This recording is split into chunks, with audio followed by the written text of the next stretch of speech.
Hey guys, this is Nate the Effing Great. Before we get into the show, I wanted to talk about something that we usually don't really talk about too much, and that's a lot of the things that happens throughout the world, especially in our country right now. We experienced another act of violence in California, and unfortunately, in this act of violence, lives were lost and lives were also changed. So I would like to say before we get into this to all the families that were affected by this act of violence that you're in our thoughts, you're in our prayers, and honestly, you guys, this is always tough hearing these stories, but I know that it's always tough to get through these, but we will get through this, and we are going to be strong. We always will have each other, and guys, just show your support to everybody there. Again, on behalf of the Game Changer, all the families that were affected by this event, you're in our thoughts and our prayers. And take care of yourselves.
What is up, you guys? Welcome to this exciting edition of The Game Changer. I am the man who is literally saying that if there is not a Season 5 of Lucha Underground, that I will be supremely pissed off because last night was awesome. And I'm being joined here by the woman who cannot, and I repeat, cannot stop telling me how much she is in love with the animated Gargoyles series, the one and only VicTori Belle. Good morning, good morning, good morning. Good morning. How are you? I am doing all right. I had some deals with the dogs, but you know what? It's fine. I'm doing this podcast with you. That's always making my day, so that makes it better. How are you doing today? Animal issues. I feel you, man. I feel you. Well, this time around, you're not dealing with them. You're actually now hearing me deal with them, so it's kind of like, wow, it's kind of nice to be on this other end of the spectrum. Yeah, but, I'm right there with you. I've had issues with dogs, cats, birds, you name it. Well, how are you doing this morning while you're drinking hot cocoa or whatever it is you're drinking right now? No, this is herbal detox tea. Oh, I'm doing sorry. Great. Yes, I'm starting a new, the 30 Days to Healthy Living with Arbonne. One of my friends has been a consultant there, and so I'm diving in, getting rid of all of the bad stuff that hurts your body or we think hurts your body, and then I'm going to reintroduce it if I feel like I want that stuff back. So I'm excited to see what this does to my body. I'm hoping that it's all good. We will find out in the next, 30 days, like you said. But obviously you guys might have heard that I had Glorious Domination, Bobby Roode's theme music playing on here. And it honestly is kind of a bit of an homage to the topic that we'll be talking about today. And that is going to be a review on the movie Bohemian Rhapsody that was released last week, as well as giving our list of really good as well as fantastic music that was created by the band Queen itself. There's a lot of history to go into it. But before we get into that, we of course have to talk about the movie Bohemian Rhapsody.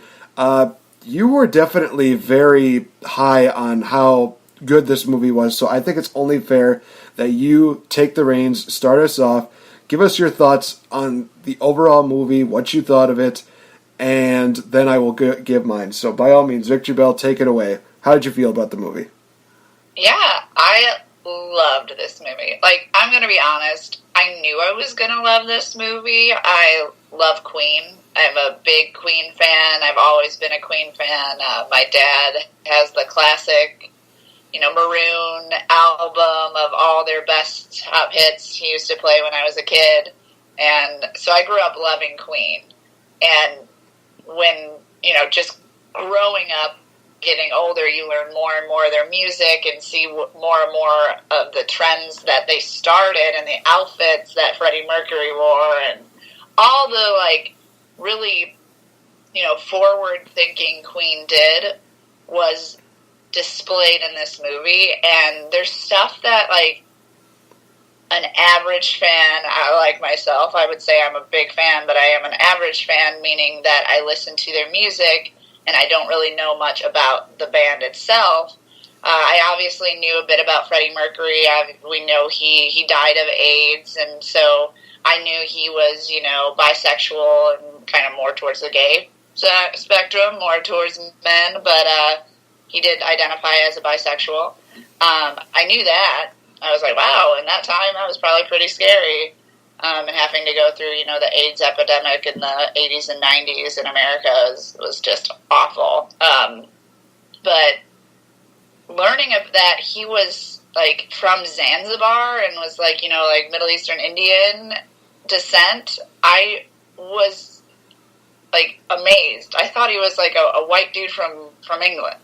And, he's not. And it just, and having, extra teeth, so he was able to, have range that nobody else had. I was like, okay, I knew his teeth were kind of weird looking or different, but I didn't know that he had more than a normal person, and that gave him range.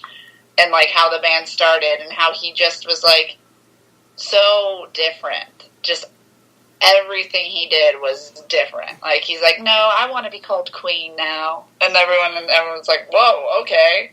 And how he was, super into fashion and was, a fashion, major. He chose fashion as his major in college and everything. And I knew a little bit about his love interests with Mary and how he was, he was saying throughout his life, how he was always in love with her, even though he would be with other people.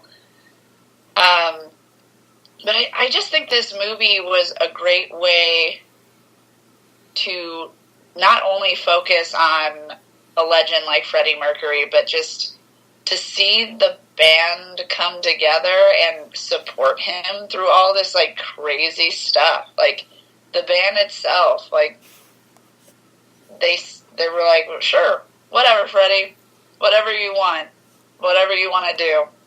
He would perform and make these crazy songs, and then they'd all contribute different songs to make an album. And their struggles of, getting Ray Foster, a.k.a. Mr. Mike Myers, in this movie. First time we've seen him in a while. And it was funny, the person I saw it with was like, is that Fat Bastard? And I was like, what? She's like, it sounds like Fat Bastard. I'm like, I did see Mike Myers' name pop up and that he's going to be in this movie. And I'm like, that is Fat Bastard. Because he had the tone and stuff. Or he did the Scottish thing. And so it definitely sounded like Fat Bastard. And it kind of ruined that moment for us. Because we were like, are they pitching to Fat Bastard right now? Get in my belly. Get your records in my belly. No, this was bad for me. But all in all, it literally just shows the deception that somebody can go through when they're lacking love for themselves and not really knowing what that is. And I think that's what this movie really prevails, is that a legend and an amazing artist like Freddie Mercury struggled with issues that everybody kind of struggles with. And he did it alone, and that made him rely on people who weren't really good to rely on, and that kind of inevitably might have cut his life short if he would have relied on his the people who cared about him, maybe he wouldn't have gone through some stuff that he went through. And it was cool to like double back and like learn kind of a little bit of the dark side, which I feel like people knew he was, you know, into like, you know, the S&M stuff. But to see him back and be like, okay, that's not me. I was lost, and now I want to be found again. And having the band just like be like, we accept you. And then them playing Live Aid, which everybody knew they played Live Aid because Live Aid was a huge concert. They were like the number one band there, even though people were already over them, because Freddie Mercury could just move a crowd. And the AO stuff that he goes, that, you know, he's like, AO! And then like the crowd responds. That was just such a moving moment. And like the whole band was like moved by the fact that this one person could really inspire hundreds and thousands of people to come together and just like hold a note and be together for a while. So it was an awesome movie altogether. I loved it. I think what was cool when we were done with the movie, like we were like waiting outside the theater, and everybody who walked by was like, I didn't know that about Freddie Mercury. That guy really looked like him. Like he was like an incarnate of Freddie Mercury. Like, who was that actor? Who was that guy? Like, he was awesome. He's going to win an Oscar. Like, I mean, like, everybody who walked by was talking about Rami Malek and about his dedication to this role. And I'm just stoked because me and Nate, we talk about the Oscars all the time. I'm stoked because this movie might be, I mean, it covers everything that the Oscars like. It's a little, you know, a little racy with the like S&M like card and stuff in there. It's somebody from another culture and their story getting shown. It's a historical documentary biography, and one thing that we don't always see, it's successful in the box office right now. And I mean, it's getting over like an 8.5 on the like scales on the internet right now. So people are loving it. It got an A on the Dean's List in Chicago, which people don't give A's often. So I'm impressed. I can't wait to see what this movie does. It might just destroy the Oscars. Damn, that is a pretty bold prediction. Usually we don't even go into Oscar stuff until we reach that season. So, you know, it's kind of cool to hear you say that. So, first of all, I want to say this, that Live Aid's concert, I actually watched the actual footage of Freddie Mercury and Queen actually at the Wembley Stadium doing it there. And I'm listening to, of course, all the music that was played at the end of the movie, and I'm watching, you know, the actual footage that was found there. And I'm not too big on Queen, but I will say this, that listening to those songs legitimately gave me goosebumps. I'm kind of even getting goosebumps just thinking about it right now. It is just so amazing how Queen can just absolutely find a way to just captivate an audience and really find a way to just create a revolution in music. They just do an absolutely amazing job. They're one of the first few bands that I can probably think of that really believed not only in creating great music, but also in, you know, fan participation when it comes to music. They're the ones that are basically saying, like, we want you guys to join in with us and be a part of this very special song that we have written. With that being said, going into the movie, I knew it was definitely going to be very hyped. They definitely did do that with a lot of the trailers. I watched the movie, and I left with the feeling of saying it was pretty good. And I remember actually texting Agent Cooper after I saw it, and he messaged me back pretty good with a question mark. And I said to him, and I'll say this, it's one of those things where it feels like it is a nostalgia movie, but then once the nostalgia kind of wears off, I'm kind of thinking to myself, there just feels like there's something that I don't like about this movie. I couldn't really figure out or pinpoint what that was, because I was thinking, you know, hearing them create the songs, you definitely could see, hey, this is the struggles that they have with, you know, creating songs. I mean, one of the scenes in there is involving them doing, Bohemian Rhapsody, and basically one of the guys is being recorded over and over and over and over again. So it's kind of one of those things where you appreciate that so much more because you know the hard work and dedication they had to creating that. And of course, the guy's just thinking, I don't know how much higher I can go up. I don't know how much higher I can go up. And they're just saying, nope, you got to go higher. You got to go higher. You got to keep going. And literally, I'm thinking, dude, dude's windpipes were probably like dead by the time that this was over. And yeah, like I said, the creating of the music was great.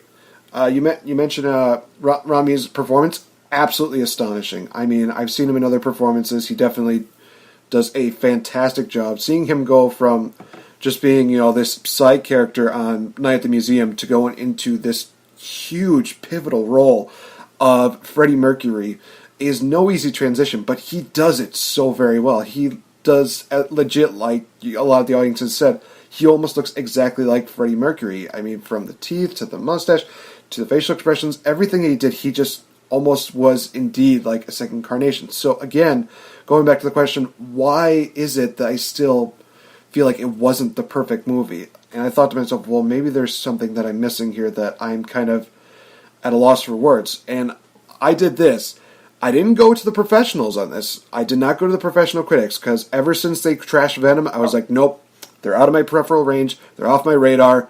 Never again. Never again. So I decided I'm going to go take it from the fans' perspective. What exactly do they feel was missing? And a lot of people, as you would imagine, said, fantastic movie, best movie, greatest movie I've seen in a long time. And then there was always these random people that are literally saying, like, oh, well, this movie was stupid because, Freddie Mercury wasn't this character. Or literally some comments I'm looking at, I'm thinking to myself, geez, you're making it seem like Freddie Mercury is just going to roll in his grave after watching this movie. It was not that bad. But then as soon as I read on to more of the other ones that basically detailed, hey, the music was great, acting was great, blah, blah, blah. But then they also mentioned there were a couple of issues here, and one of them that I kind of agreed with was how they kind of did the transition from, Freddie Mercury's, basically just coming out. It's one of those things where it was a scene in which they kind of built it up very lackluster-like to where literally somehow Mary Austin was able to just figure out, like, right away, oh, you're gay. And it's just like, this is like 1980s, 1990s. I don't think people were that smart to think like that.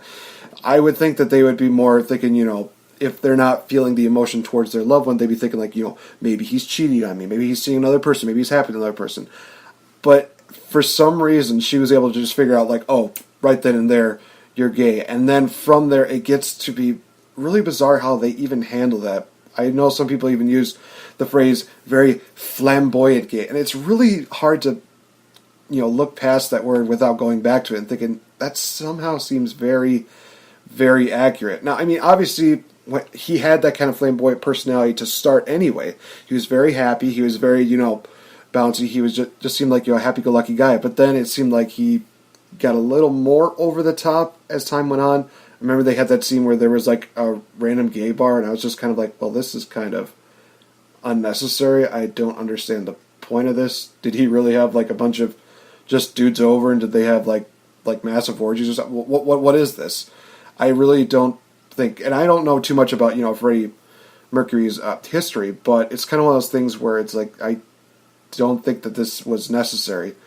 Another thing that somebody actually pointed out that I kind of agreed with was that they really kind of focused it on kind of like, oh, they created the song, instant success. And it's like, okay, that I can understand, that being an issue, and I can agree with that.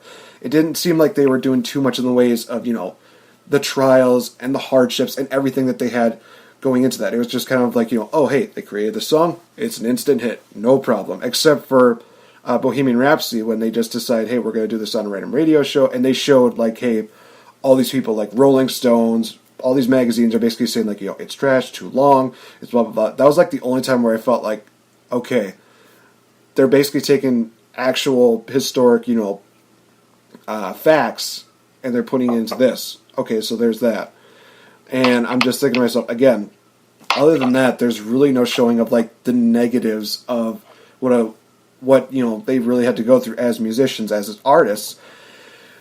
But I also have to consider the fact that it is Hollywood, and they like to, they used a lot of different words. Some people say they like to sanitize it a little bit, make it a little more clean than what's the actual truth is about Freddie Mercury.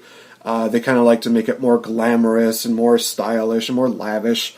And it's just one of those things where it's like, yeah, I can understand that. But it's also because of the style and lavish that it is such a success. A lot of people definitely enjoy, the characters. I'm not saying it's a horrible movie. I am definitely far from it. But I will also say this, that I have a fair comparison when it comes down to it, when it comes to the sexuality of Freddie Mercury. I think it was mishandled because when you have another movie called Love, Simon, and it was one of those movies that I looked at and I thought, you know what, this is almost like the perfect embodiment of what it's probably like for somebody who is going through those stages of, maybe I don't like, the opposite sex anymore. Maybe I like the same sex here. And just going through all those hardships and pains and stuff like that, that I felt was more accurate and more relatable. Now, obviously, like I said, times do change from now and from then. But it's still kind of one of those things where it's like, there's still kind of that same machine there that you still have to go through the motions in order for it to work. And I just feel like maybe they kind of skipped a step or two when it came to that machine. But that's just my opinion. Like I said, I love the nostalgic moments where, they're creating Bohemian Rhapsody, where they're creating We Will Rock You, where they created Another One Bites the Dust. A lot of these great songs.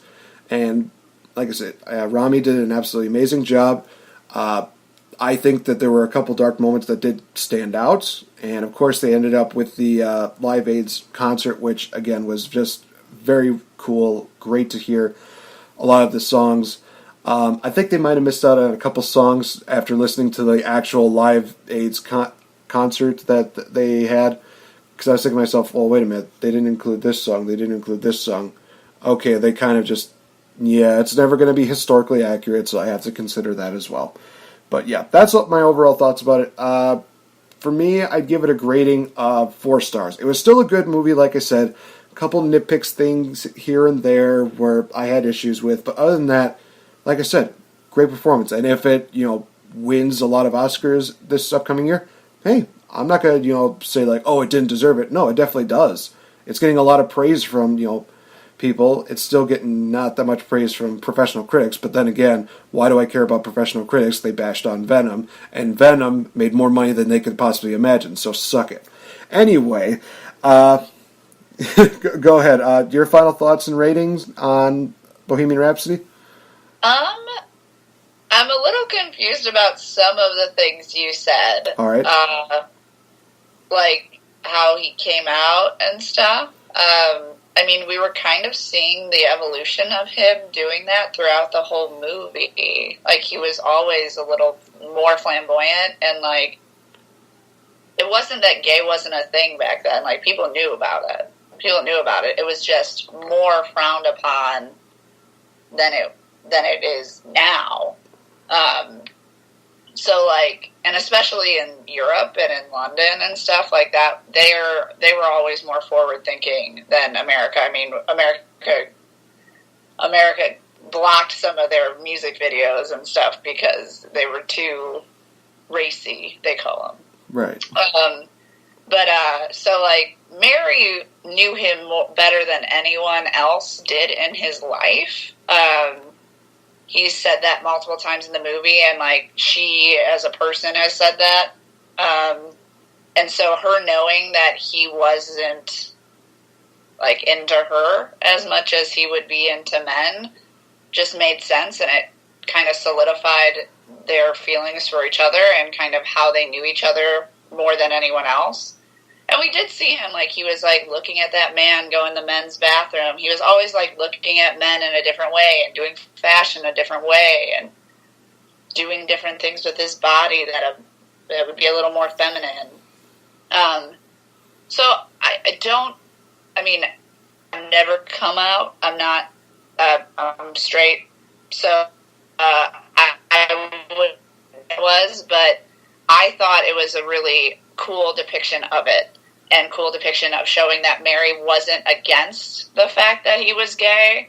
She was just sad that he and her could not be together anymore. And they were both very sad, very crying, very sad. It was a very emotional part of the movie. So I thought that was amazing. I thought they did a great job of showing that she wasn't upset about his preferences. She was more upset that they couldn't love each other anymore. And he was selfish with her. And she knows it. And people, like, that's kind of what you got to see in this movie, is that she didn't abandon him. He was selfish to her. Like, he wanted to do all this thing and still have Mary right next to him. And she's like, I deserve love too, dude. I deserve love too. Like, we can be good friends. And he could not let go. And that was one of his vices, is that he was selfish. And that's kind of what happened. That's why he fell into that dark hole. And then also the stuff you said about struggling artists.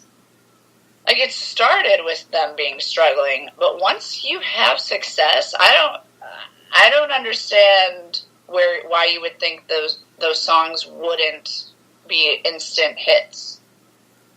Like, it doesn't happen where people are like, boo, I hate this song. Like, oh, I'm trying to think of a song that's on now. I don't listen to the radio enough. Let's throw out Taylor Swift. F it. So she releases a single that, Look What You Made Me Do. It is an instant hit. Like, people who release singles, when you release singles, they're like your best of that album. And that's why they had that huge debate with Fat Bastard about releasing Bohemian Rhapsody as the single, because he was like, hell no. Like, that's too long. That's a crazy song. You're going to ruin your whole career. Like, singles are supposed to be, like, the catchy first songs that make everybody buy your album. Like, they literally said they had, like, 7 different options on this album. And they were right. And, I mean, we're about to bring up all their amazing songs, and I couldn't even pick 10. Because they just murdered the charts, and their songs are just killer. Like, Killer Queen and stuff. Like, once they got Killer Queen, they were on everyone's radar. So any song you do once you're there, people will like more than a song if they didn't know who you were. They're like, oh, Queen let out another one. Oh my gosh. And they would show, like, especially Another One Bites the Dust and We Will Rock You. When they were showing those 2 songs, the band was not in a good place. So I think your negativity as an artist and their struggles were not the fact that their songs struggled. Hell, the songs don't struggle. Like, Justin Bieber can release an album, a song right now. Kanye West can release an album that says poopity-doopity shit. And he got fucking, like, praised for that. Like, people were like, this is bullshit. But he literally hundreds and thousands of views to a song that ends with him basically being like, I could say whatever I want and people will buy my shit. And it's true. And that's kind of what being a top-notch artist is. And Queen hit that at their first album and using Killer Queen. So all these other songs didn't need to struggle, wouldn't struggle, and didn't struggle. So you can't ask for a struggle if it wasn't there, you know? But what was a struggle was the fact that they would fight. Like, during We Will Rock You, they're like, well, Freddie's not even here, screw it. We'll do our own song. Everybody get on. We're a family. We're here together. And they had a fight. And then Another One Bites the Dust. Literally, I think it was it the drummer? Yeah, the blonde guy. I'm forgetting his name. But the drummer and Freddie almost got in a fist fight. And then the guy, John Deacon, which was played by Joseph Mazzello, like, started doing this bass riff for Another One Bites the Dust. And then, like, that's why it came off so, like, raw and crazy. Is like, people are fighting. People are not having a good time in this music room, but they were able to pull it off. So I just think, and of course you can have your own opinion, but I just wanted to, like, put this stuff out there. It's like, it's not all about struggles of, like, the actual songs, because they never did struggle, so why would they present them as struggling? It was more about the family and the band struggled, and they did show that. So I didn't understand that. And again, with the coming out thing, that was a weird comment, so I wanted to comment on that. Okay, so I need to clarify that a little bit, because I think you definitely are kind of twisting the words I was saying. I was saying that how it was presented was my issue, was that, like, she immediately knew, yes, they had a strong relationship, yes, they had a strong bond, but you also have to consider the fact that I don't think it was just one of those things where she could have just, pieced it all together unless there was, like, some kind of sign. And really, I'm looking at most of the, scenes that they're showing, and really all they've been showing is the fact that, hey, they're waking up in bed together, or, hey, they just got done making love together, and it's just one of those things where, yes, they're talking on the phone together, but you can't really tell. It's not like, nowadays where we can, do FaceTime or do Skype, where you can actually look at somebody's, facial reactions or stuff like that. You can't always, base it on somebody's tone that possibly, there's something else that's going on, unless you can, like I said. But that time they did. They didn't even realize FaceTime, Skype. Like, that time they did. That's how people lived back then. And also, like this movie could not depict day by day. Like, this movie went from the 71 all the way up to 85. Like, it's a documentary pick. So they choose and pick the little things in the timelines that are going to be presented on the screen. Now, obviously, this movie could have been, like, 5 hours long. It was already pretty long. It was almost 2.5 hours. They can't pick, like, every moment with Mary, Like, they had... I think they were just expecting people to kind of already know a bit about them together, and also just showing them together. I mean, as an audience member for me, I could tell that they cared about each other every single time. I mean, when he asked her to get married, it was a beautiful moment. She was like, oh my gosh, and they were totally in love. She introduced him to his family. They were together for over, 71 is when he met her, and I don't think he came out. I forget the date, but it had to have been over 4 years. So you can't, think that the scenes they showed you are the only scenes they are together in. You have to know that this is a biopic, and so they're living in between the scenes, and what you get to see is this guy living away from her, looking at men going into bathrooms, playing stage without her, and doing all this while she's at home sad that he's gone, and all they get to do is talk on the phone. And then he's kind of ignored on the phone while doing other things, talking to other guys. She probably knows that his band manager is gay. She doesn't not know that. Like Paul. Like, they all knew about Paul.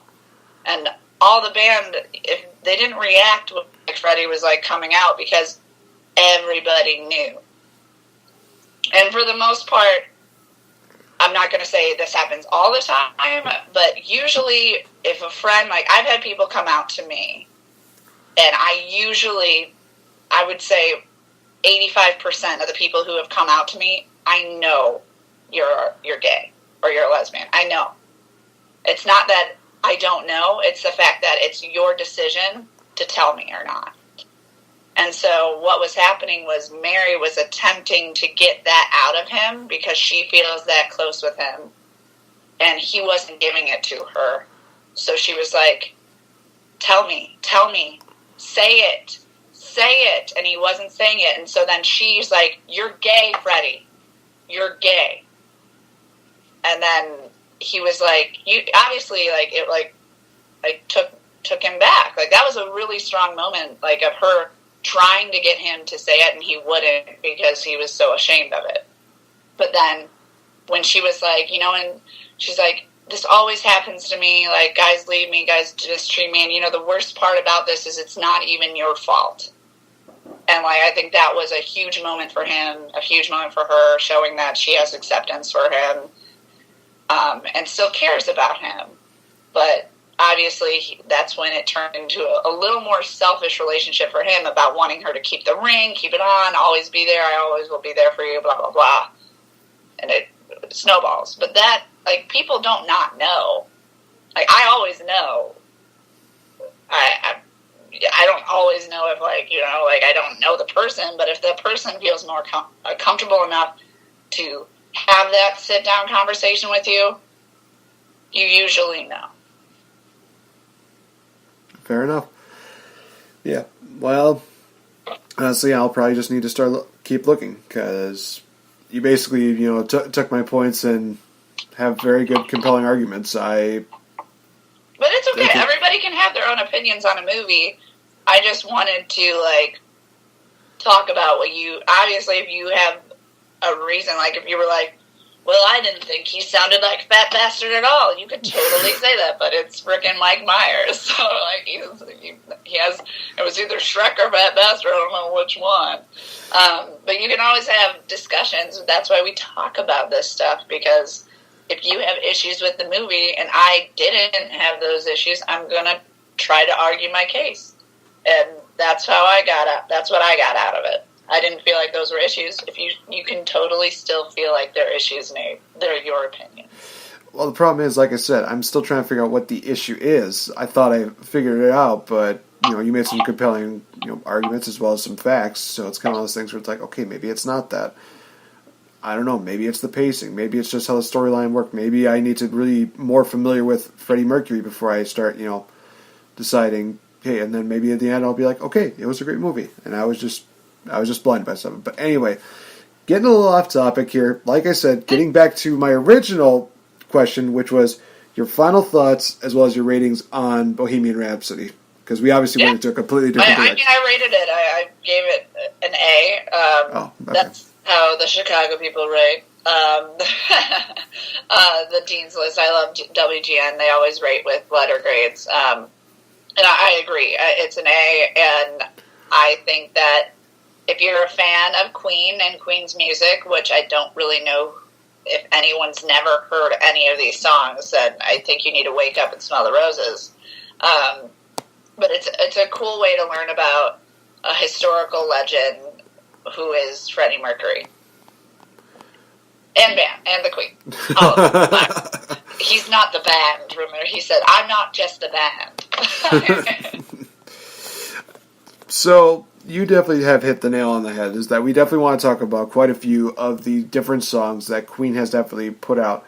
Some of the reasons why we liked them, some of the reasons why they have definitely become instant classics, and, some of the reasons why they've become part of music culture, even to this day, why so many people definitely listen to songs and they'll think, wow, yeah, this was something I remember growing up, and this is something that I remember, listening to, and, et cetera, et cetera. So, let's just not waste any time. Let's just start talking about them. Again, I feels like you're the ringmaster in this episode, so start us off.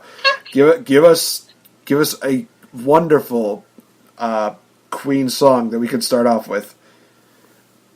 I don't know if I should even play the start of the songs after we talk about them. They're just so I think what's cool about Queen music for me is almost in the first 5 seconds you know what song it is. You're like, oh, because they just boom, they do it. This is the song. And so I'm gonna just play a tiny bit. Obviously, copyright issues. We're not gonna play too much. Right. But yeah, so the first song I'm going to talk about is... Oh, you're gonna take me home tonight. And that's all I'll even... And everybody probably knows. It's Fat Bottomed Girls. I freaking love that song. I don't even know what else to say. I'm going to try to talk about the songs that you're not going to talk about. And we'll say, obviously, the best for the end. But I will talk about Fat Bottom Girls first, because that is hilarious, and it's an awesome song, and it's a song, about Freddie Mercury talking about his big nana. I don't know whose song it was. I think that would be great to learn, because as we learned in the movie, that they all kind of got to write their own song and match who sings it and stuff. But no, Fat Bottom Girls, they make the rockin' world go round. So, if you haven't listened to that song yet, Fat Bottom Girls is one of those head-bobbing good times. Alright, so I guess if I'm going to start off with a song, I think I have to definitely start off with a song that definitely really, I think embodies especially with Queen, because the fact is that, they lost one of their fan members, of course, in Freddie Mercury at even such a young age. I think he was 41 when he passed away with AIDS, if I'm not mistaken. Yeah, I think so. It was like early to mid 40s, yeah. So, first song that started off with is The Show Must Go On. And it's kind of one of those songs that relates to so many different deals, whether it is regarding a band, whether it is regarding, productions in our case, is that, tragedy will take you when you least expect it. And the thing is that you can either, let it weigh you down, or you can keep going with positive thoughts. And that's kind of one of those things that I just really love about The Show Must Go On. And the fact that, Freddie Mercury's singing it, it's really good. It's one of those things where he basically is saying that, hey, yes, you got tears rolling down your face, you're definitely feeling emotional, but, you got to be able to pick yourself back up and move on. And just really go out there and still do your best. And that's one of those things that I love about this song, is the fact that, it is literally the show must go on, but it still has a really positive message behind it. Yeah, no, definitely a good one. And it's kind of interesting. I just want to throw this out there because I don't have the dates of when these albums were released, because most of these are the 2001 remastered versions on Spotify. But it would be interesting to know when they wrote these songs, because almost all the songs that I think I'm going to be talking about are before Freddie Mercury even knew he had AIDS and knew he was going to die. And it's odd because a lot of, even The Show Must Go On, I would be interested to know if he wrote that beforehand, because did he perform that at Live Aid? I don't think he did. I think okay. it might have came after. I didn't remember if he did, but I kind of don't think he knew he had AIDS at that time, and so it's just interesting to hear some of the songs and the foreboding and stuff. You're like, oh my gosh, you didn't know, Bohemian Rhapsody is going to be on this list, and he was talking about death and dying and that too, and how nothing really matters. And I was like, he didn't even know he had AIDS, and that he would live a short life, though he attempted to be a legend and live forever. And I mean, come on, he kind of has. He died over 20 years ago, and he died 10 or 15 years almost before I was born. No, okay, I'm not that young. 10 years before I was born, and I still know who he is, and I still listen to his music, and ever since the movie I've been listening to it often. So yeah, I think he's immortal in that way. But I just wanted to note that it's interesting that his songs kind of really you're like, he didn't even know he was going to die. Okay, moving on. I love this song, and me and my friend who went to go see the movie, we were very, very sad that the song wasn't in the movie. We kept talking about that stupid car song, which I don't even know. That song, obviously, I don't know what that... Remember when the blonde guy was like, I'm in love with my car, or something? Oh, yeah. They were, talking about that a lot and saying how stupid it was. I was like, maybe they'll turn it into the bicycle song. And my friend was like, I love the bicycle song. So, the... Bicycle, I want to ride my... the bicycle song is great. I feel like everybody knows this song. I want to ride my bicycle. That seems so innocent and great. But I do know for a fact that the music video is just a bunch of naked girls riding bicycles around them. So... God damn it. Queen didn't give a shit, man. They were like, we want to do this, so we're doing it.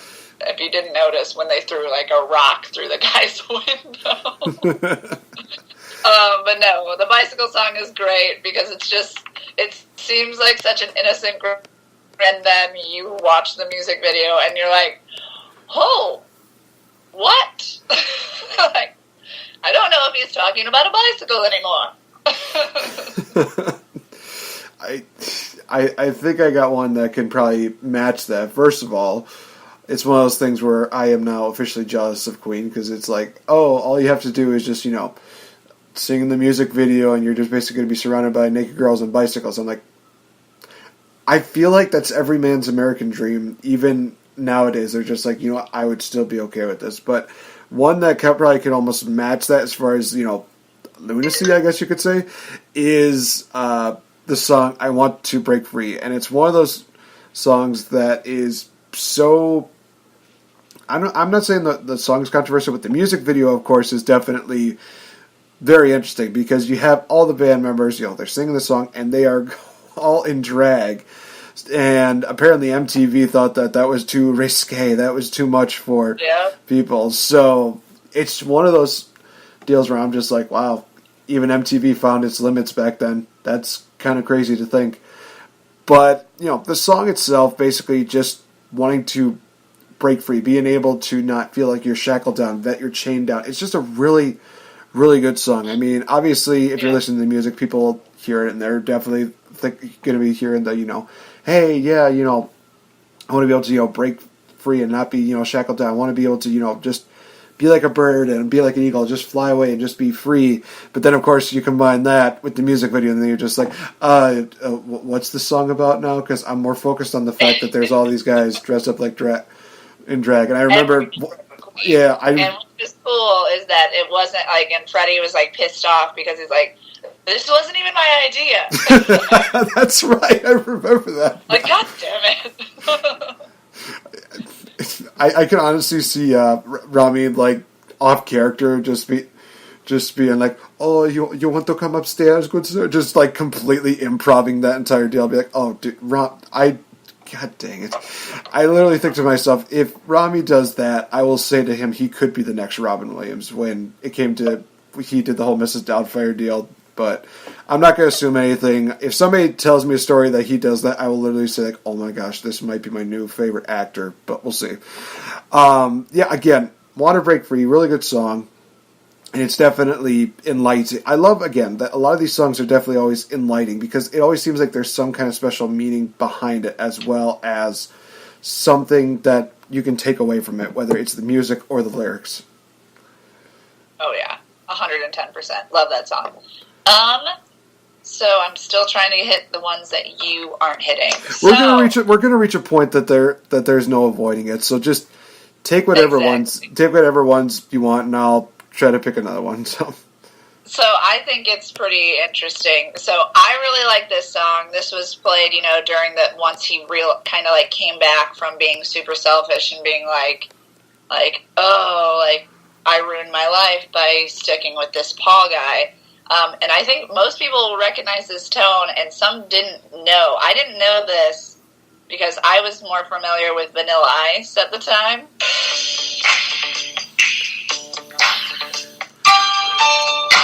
That song that constantly plays, like, everywhere. Even at my work, I feel like I can't go a day without hearing that song at least once. Are you talking about the Vanilla Ice song, or are you talking about the Queen song? It might be the Vanilla Ice song now that I think about it. So, fun fact, our Vanilla Ice, whatever his name is, the Ice, Ice Baby. This riff is actually from Queen's song Under Pressure. It's pressure, burn the buildings down. Like, awesome song. Basically talking about, like, there's so much pressure on him and pressure on society to be this thing that it literally, like, breaks you down as a person. Amazing song. I would want everybody to listen to it, especially if you were born in the 90s like I was, and you think that song that I just played was Ice Ice Baby, because it wasn't. He actually stole that riff and got sued for it by Queen, because he stole it from Queen. Because Under Pressure was a big song in the day, but it kind of, like, fell off. And so, yeah, not smart. Don't steal people's music. No, definitely not. Now that I think about it's an amazing song and fun. And if you like that, dun, dun, dun, dun, dun, dun, dun, that's them. They made that. They made that song. Well, it's also really standoutish because there's always like all these parodies of people just making songs about that specific song, whether it is the Vanilla Ice one or the Queen song. Now I'm going to have to look up to see which one it is because I feel like it might have been the Queen version. But also we have to mention the fact that it was a Queen with David Bowie, which adds another great element to it. So that is true. Yep, David Bowie is in there. I remember when I was going through a lot of the songs after we had the conversation. I remember like oh cool, they featured other random people in here, and it's like David Bowie. Oh damn, that's a big name. Okay, that's awesome.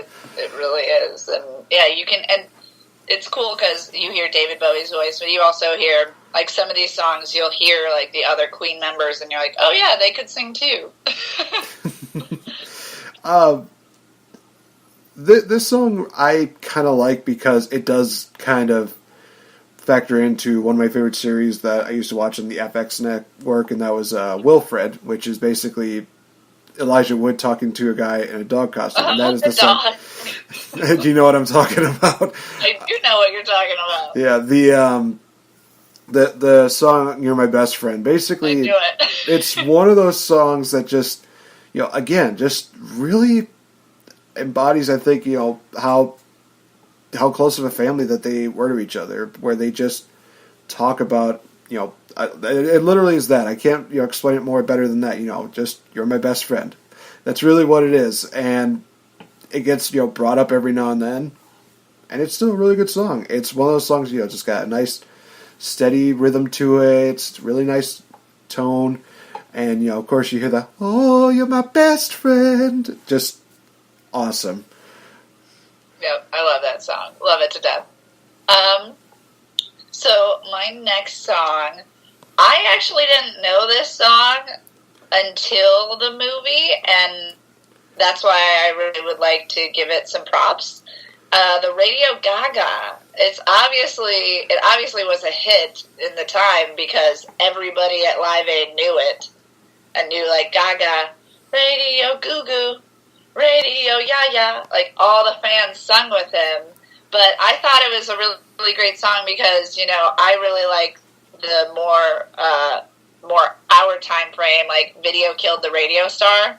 Like, video killed the radio star, video killed the radio star. And this was like the original version of that.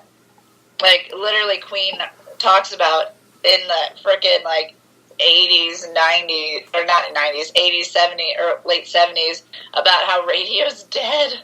Like, already died. And, like, I'm like, TV and, like, all this cool internet stuff didn't even happen yet. And they're like, oh, by the way, radio's gonna die. They're, like, predicting the future with, like, the Radio Gaga. Basically saying that, radio, it's okay. Somebody still loves you. Like, that's literally what they say in this. It's like, all we used to hear is Radio Gaga, Radio Goo Goo, Radio Ya, and like, somebody still loves you. Like, freddie-mercury, like, trying to let radio know that he still loves radio, even though it's basically ain't shit no more. I'm trying to remember. I'm not sure if this was the one that that was one. I know that there were like a couple songs like we mentioned before that got ousted by American, but I remember that I was listening to a list and they mentioned one of the songs that got ousted from America as well as England, but it got popular everywhere else. So I'm wondering if it was this one or if it was a different one. I think it might have been this one actually, because I think, like you said, during the song, it's literally just saying like, hey, we still love you, even though you're basically gonna die. It's like a backhanded compliment to give to somebody. Yeah, to anyone who's like playing the song on the radio, they're like, wait a second. Wait a second. Did he just say that? It's just... He's saying radio is going to die. Even though radio is still around, by the way. I listened to radio a while, so... That is pretty die, crazy. But yeah, it's not, it's not number one TV's almost not number one anymore. It's getting on the internet streaming. But go on. What's your next? It's actually kind of crazy that we didn't even think about this, and so many people are going to be pissed off if we don't mention this. Flash Gordon, they did the theme music. They did a lot of the music throughout that. Oh yes, they did. And Flash, defenders of the universe. That's all I was thinking to myself was, wait a minute. They says there's a lot of these that said Flash Gordon, Flash Gordon, Flash. We need to say Flash Gordon on here, otherwise there's somebody here that's going to be saying like, you didn't even mention Flash Gordon. What is wrong with you? It's like, okay, fine. We mentioned Flash Gordon. Calm down. Nate picked it. Nate picked Flash Gordon. I saved the podcast. I have the Flash shirt that he wears, Freddie Mercury. Oh, really? I was going to do this fun photo shoot with my favorite people, and this was before the movie came out, before I even knew about the movie. And so I have the Flash Gordon shirt. But I just never watched Flash Gordon because it's just not my time frame. Oh, okay. But yes, I respect that, and yes, they made that theme music. They're awesome. I was introduced to Flash Gordon through Ted, and I was introduced to his crazy, drug addiction. I don't know if that's true or not, but it's one of those things where they just mention that throughout the movie, and I'm like, oh, okay, this is, well, I mean, he was hot popular in the 80s, and yeah, at this point, there's so many things that are legal nowadays, so I guess I can understand that being somewhat true. Moving on. What do you got next? Flash Gordon, awesome. I'm gonna start on the songs that we both picked. Okay. So I love this song, and I think it really embodies what Queen stands for and stuff. I gotta play it. Remember, I want to do, for the most part, that all the time.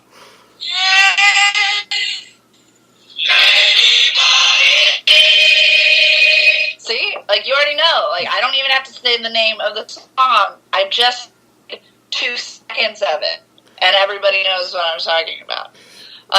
Somebody to Love, obviously, and the whole choir and the feel of that there's more people and that there's parts for somebody to sing and parts for other people to sing is the embodiment of Queen to me, and that's why almost all of these songs are fantastic karaoke songs. We'll be talking about one of the number one of all time, probably at the end of the show. But yeah, Somebody to Love is one of the most fun karaoke songs, and really hard because Freddie Mercury just kind of does what he wants. There's no really rhythm and stuff, because he even says I'm losing my rhythm and beat. And you're like, you are. He's crazy. But one of the best songs of all time. I know it's been used in so many different Disney movies across time and all this stuff. So we love it. I love the original the best, though. Freddie Mercury, you can't beat that guy's extra teeth.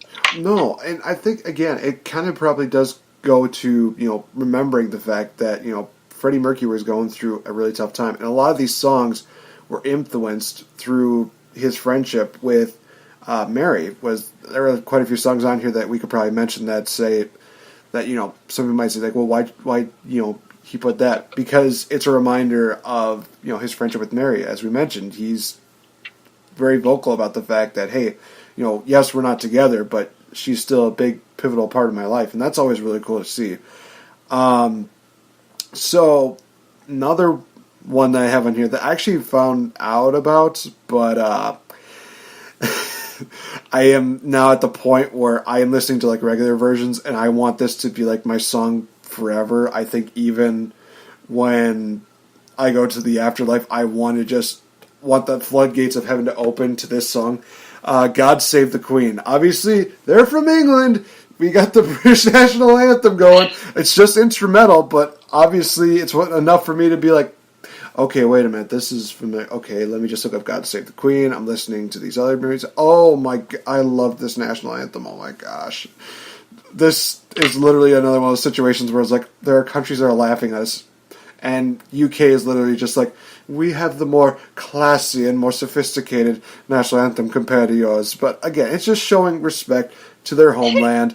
Yes, It's instrumental, but it's one of those things where, again, they get the crowd on their side, especially if they're in England. If they're playing at Wembley Stadium, they're playing that, and everybody's, of course, singing the song, of course, talking about, God bless our Queen.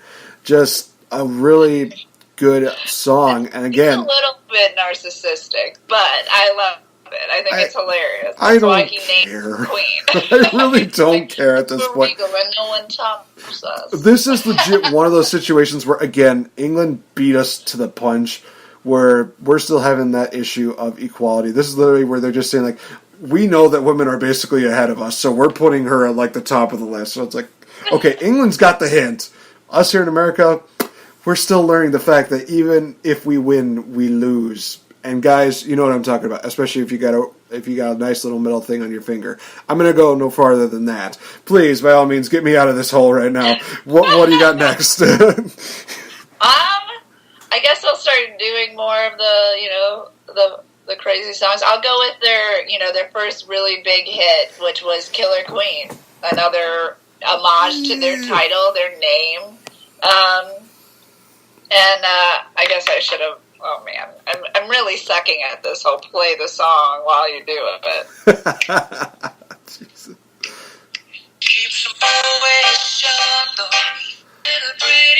Boom! Like you already know. Like the snaps are instant. You're like, she's a killer queen, got that agility. I love that song, and it literally is kind of like we kind of already said in the podcast.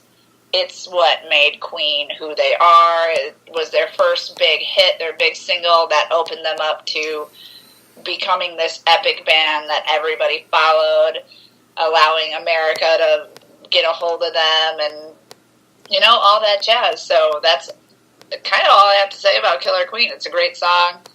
Everybody who follows Queen knows it because it is their original killer hit. Yeah, definitely. I haven't not listened to this song, but I'm definitely going to listen to it after. I'm just going to put it on here for the sake of putting it on the list because of the fact they mentioned it throughout the movie. I'm going to throw in "I'm in Love with My Car." I'm pretty sure I know what this song is all about, but you know something? I don't care. It's literally one of those things where a guy probably is just saying, "I love my car. It's awesome. It'll never abandon me until it dies." Basically, I don't know. I've never listened to the song, but it's one of those things where it's like, I feel like I need to put this on the list because it's... I never listened to it either. Maybe I should, but I also don't want to hear, like, I'm like, if Freddie Mercury and all them hated it, and they just did it for the drummer's sake, I mean, it might not be great. But I do think it's funny that they mentioned it a lot, and they continuously made fun of him. So I'm going to go with it's probably a bust, but worth checking out. Yeah, definitely. I'm looking at like the Wikipedia one, and it just has authors and lead vocals. It's Taylor, so it's one of those things where I'm just kind of like, well, he's probably going to end. It might be one of those things where he's just playing on a guitar by himself, and everybody else was just like, nope. But we're going to be surprised on what it is after the show, guys. So we're definitely going to be looking into that. All right. What we got next? All right. I have 1, 2, 3, 4, 5, 6 left on my list. Holy crap! We most likely have some combos, so hopefully we'll get through this pretty quickly. Yeah. So this is one that was not on your list, so I want to throw it out there. Okay. I Want It All. So I think that describes a lot of what I was kind of saying. Like, Freddie Mercury gets a little greedy, and, you know... I want it all! I want it all!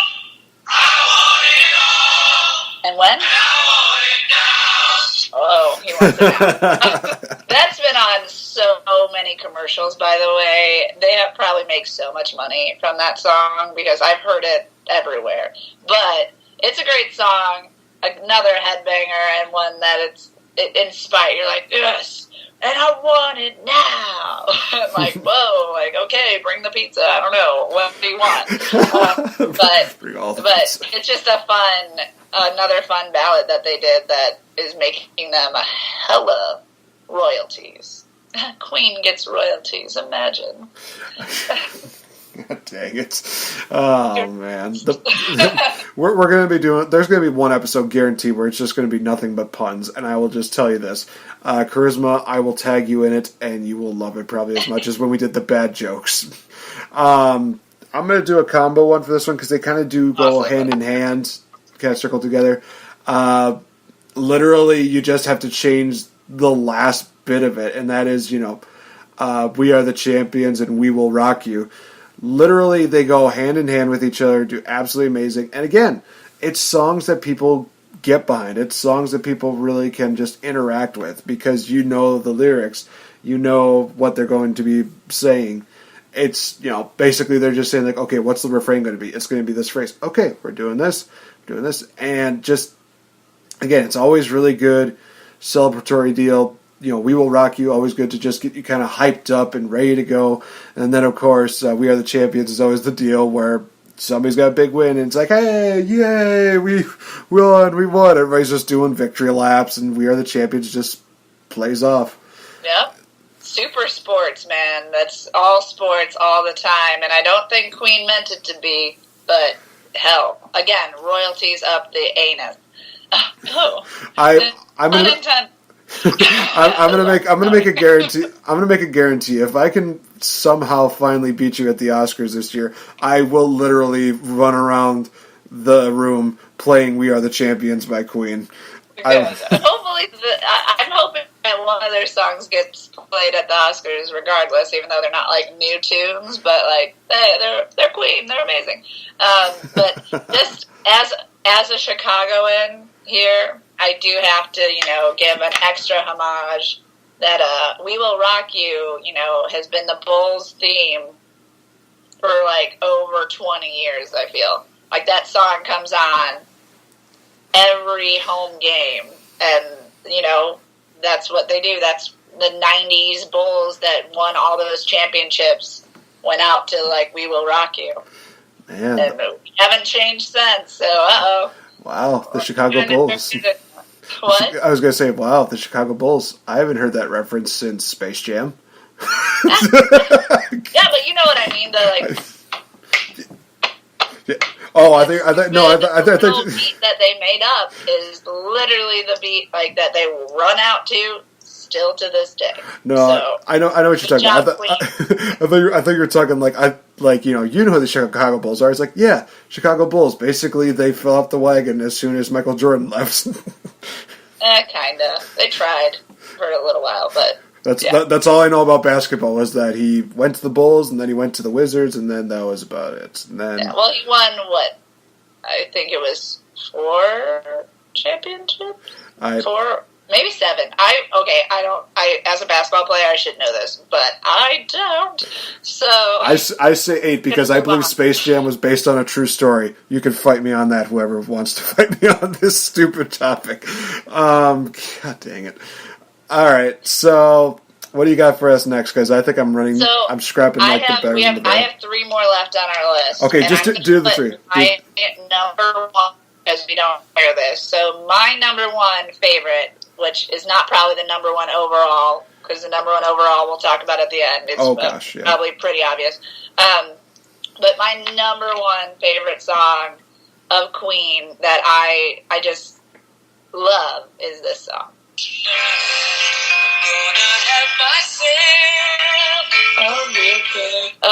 Don't Stop Me Now. It literally is like the theme of life for me. I love it. Like, you don't stop me now. I'm about to get it on. We're about to do it. It's about to go on. Like, it's a great, great song. And, well, calm down. Obviously, I'm talking about, like, work and entertainment, not something like that. Oh, I was about to say, yes. Jeez. and that's kind of what it is. It's, like, an inspiring, fun, and, like, they call it, like, jazzy music. And I'm like, Queen, I don't know if it was jazzy. But it's their typical ballad of changing up the tempo, changing up the instruments, having, like, multiple singers and having the crowd have a part. And so it's everything that I love in Queen. And it's not as popular as some of their other songs. And that might be another reason why I love it even more. Because you go to the karaoke and you sing that song, people are like, oh, I thought you were going to sing another song when they said Queen. Fair enough. Like I said, I'm basically scrapping at the end of the barrel. Why don't you give your next one, then we'll both talk about the you didn't know? One. We didn't talk about Another One Bites the Dust. I thought you would talk about that one. You know what? Yeah, I honestly... Well, also, I did do a combo, so I thought that, you should probably do 2 there, so I think it's only fair, but... And that's that amazing, amazing bass. Like, if you want to, if someone's slapping the bass, man, slap Another One Bites the Dust, because that's a great riff. Love that we got to see, that band member, his vision of a great song. And we saw, the guy with the hair's vision for the We Will Rock You and We Are the Champions. That was his. And it's kind of cool to see that each one kind of has their amazing song. And Another One Bites the Dust is just an amazing, let's take this guy, let's ruin him. Another one, boom, goes down. Let's take out another one, boom. It's just another, bite song. Oh, yeah, I'm pumped up. And that's what Queen did. They pumped me up. Definitely. And before we get into number 1, I do want to say this, that I did actually have a little bit of, I guess I would say, a different respect for Queen in high school, because I do remember we had a group of talent known as the North Winds, in which it was just a bunch of people who got together and we sang a bunch of songs. We always had this event in, ironically enough, Chicago, or wherever they had it, called Choral Fest. And this one was done in Chicago. Yeah, I think this one was done in Chicago when we did the tribute to Queen. And of course, we did a lot of the classics like, We Will Rock You, We Are the Champions, and a lot of these other songs, including the, obviously, number 1, probably best Queen song of all time, which is...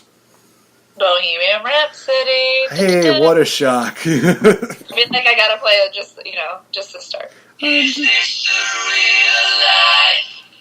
Is this just fantasy? I love it. Love it. And like I said, people who know Queen, the moment you hear the 5 seconds of the songs we played, you already know the exact song we're talking about. But if you didn't know this song and we played each minute separately, you would think that we were playing a different song. It is really crazy. It again, Queen was revolutionary. They basically found a way to just able to transition from one song genre to another, and that is what Bohemian Rhapsody really is. It just goes from, kind of the nice, soft and melodic to then getting a little peppy, and then it gets a little bit crazier and crazier as the minutes go on. It's just so wonderful, and it makes you just really appreciate all the hard work and effort that they put into this. Bohemian Rhapsody definitely deserves chart as one of the greatest songs of all time. Yeah, and on Google, when I Googled, and I did this a while ago, best karaoke songs, I was doing this for a karaoke promotion thing that I was doing for a friend. Bohemian Rhapsody is always number 1 or 2. So if you go to a karaoke session and someone doesn't sing Bohemian Rhapsody, you know that you're really an outlier in life. So every karaoke section, every session, if you go to a bar that's having karaoke, there's probably a limit to how many people are allowed to sing this song. And that's they even will say, when I go to karaoke, I love karaoke, it's so fun. They'll be like, no, someone already sung that. No, we're not doing another 6 minutes of that. Or something, you're just oh, that's hilarious. They have to limit Bohemian Rhapsody because, 1, it's super duper long, and 2, everybody knows it. And I don't know if I memorized this until, senior year of high school. But, everybody that I hung out with, it was either senior year of high school or it was, 8th grade. I'm not for sure. But all of my friends and all the people, memorized this song. And it was almost, a way to, be cool. If you didn't know this whole song, you weren't cool. And I was oh my gosh, this is so stressful. It's such a long song. I gotta memorize everything. And it's crazy because, like, now, even without the music, like, I know the song because I had to memorize it, or at least I thought that I had to memorize it. And I just think it's so funny that I think everybody almost had a moment of their life where they're like, you don't know it, you are no one. And that's why everyone who sings it in karaoke, like, everyone's like, just letting everyone know I memorized this song, I know it all. Guys, I really want to encourage this. Please, by all means, share this episode. Give it a like. Give it a comment, because I really want to see this up close and personal. Comment down below just saying that during the Oscars, at the end of it all, that we do a live performance where Victory Bell sings Bohemian Rhapsody, because I want to see that so badly right now. Maybe the Oscars night, if they win one of the top 4 awards, Best Director, Actor, Actress, or Movie, like, I'll sing it. Oh, okay. I think we will be back to I would expect that you would be singing it with me, because it, as we see, it has multiple voices, multiple parts, so people are supposed to sing with you. That is fair. And all again, right. That is why it's a great karaoke song. Because you shouldn't sing a karaoke song just for you. If you're at a karaoke performance, it should be like everybody likes a song or everybody can participate. And that's what Queen did. Boom. Love it. And that's why Bohemian Rhapsody obviously had to be number 1. Even though my number 1 was Don't Stop Me Now, but overall, Bohemian Rhapsody, number 1, and one of the number 1 karaoke songs of all time. Hey, there you go. Sorry, Mike Myers. I said Michael Myers. Mike Myers. Your character was wrong, Ray Foster. Jesus. Wrong. You were just wrong. Oh my gosh. That's just going to be stuck with me for the next week of just you saying like, oh, fat bastard decided to not put Bohemian Rhapsody on the radio. Well, now he's just sitting somewhere. It's almost like the end of Dodgeball, under the True Underdog story. He was the end of Bohemian Rhapsody. He was like at Live Aid, he was like watching them and kind of like, like, oh, sorry, I forgot it's a podcast.